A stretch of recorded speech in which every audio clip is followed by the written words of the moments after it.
Okay, pretty quick. Seed Studio sent this little unboxing. Let's see what I got. I ordered 3 XiaoML kits. And let's see, these should be super small. Entire kits. Oh my goodness.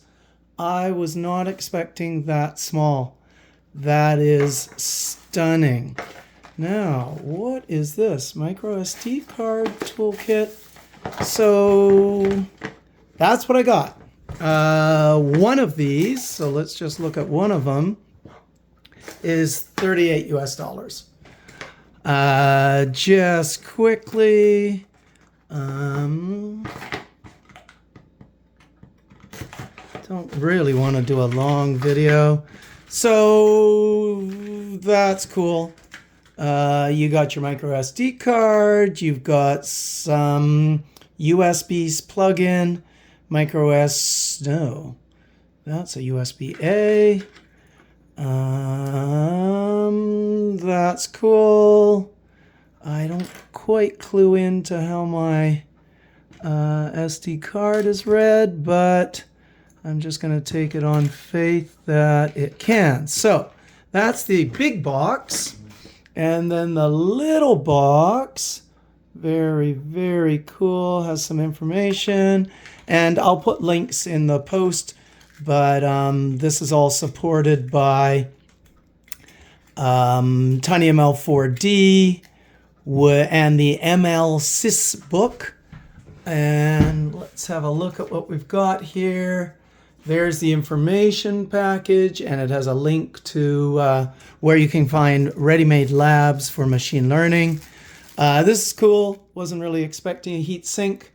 That's mainly for vision and Wi-Fi. When you make a web page that shows the vision, it can get a little warm.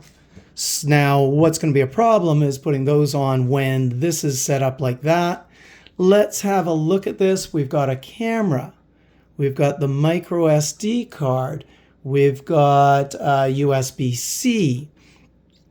There's a microphone there. I think it's right there. This is a little plug-in for the ESP32S3 Sense. And connected to it, and I like how these are pushed together. I'm assuming that'll just wiggle off, but I'm not going to do it. Is a very cool, incredibly small OLED, which I'll have running eventually. The button, I think, is the reset button. And this is an IMU. So what you have when you've got the vision, the microphone, the dual-core ESP32S3, the IMU, and the OLED is a complete machine learning learning platform.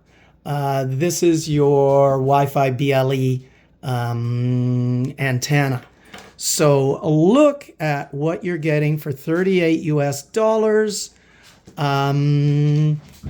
a kit that can get you started in the classroom or university with machine learning. Now remember, TinyML is similar to Edge AI, is similar to AI, just smaller and cheaper and private and local and really impressive. I am completely fine with my students potentially messing up this $15 ESP32 S3. And I get another one. So no real fear working with some $250 board when it's a $15 replacement. Anyway, I'll be posting lots about it, but that's for now.